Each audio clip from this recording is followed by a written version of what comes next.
தனக்கும் ஓ பன்னீர்செல்வத்திற்கும் பதவி ஆசை கிடையாது என அமமுக பொதுச் செயலர் டிடிவி தினகரன் தெரிவித்தார்.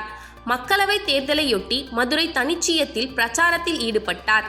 பின்னர் செய்தியாளர்களிடம் பேசிய அவர், தேர்தலில் வெற்றி பெற்று அதிமுகவை மீட்டு தொண்டர்களிடம் ஒப்படைப்போம் என கூறினார்.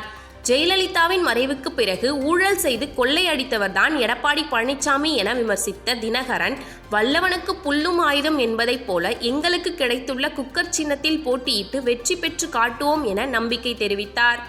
நானும் சகோதரர் பன்னீர்செல்வமும் இணைந்திருப்பது துரோகிகள் கையில அபகரித்து வைத்திருப்பவர்கள் கையில் இருக்கிற ரெட்டையிலையை மீட்டெடுப்பதற்காக. அதை திசை திருப்புற மாதிரி இந்த திருடிட்டு ஓடுறவங்க திருட ஓடுறான்னு சொல்ற மாதிரி அவங்க அதிமுக தான் எங்களுக்கு கொடுத்ததெல்லாம் உண்மை.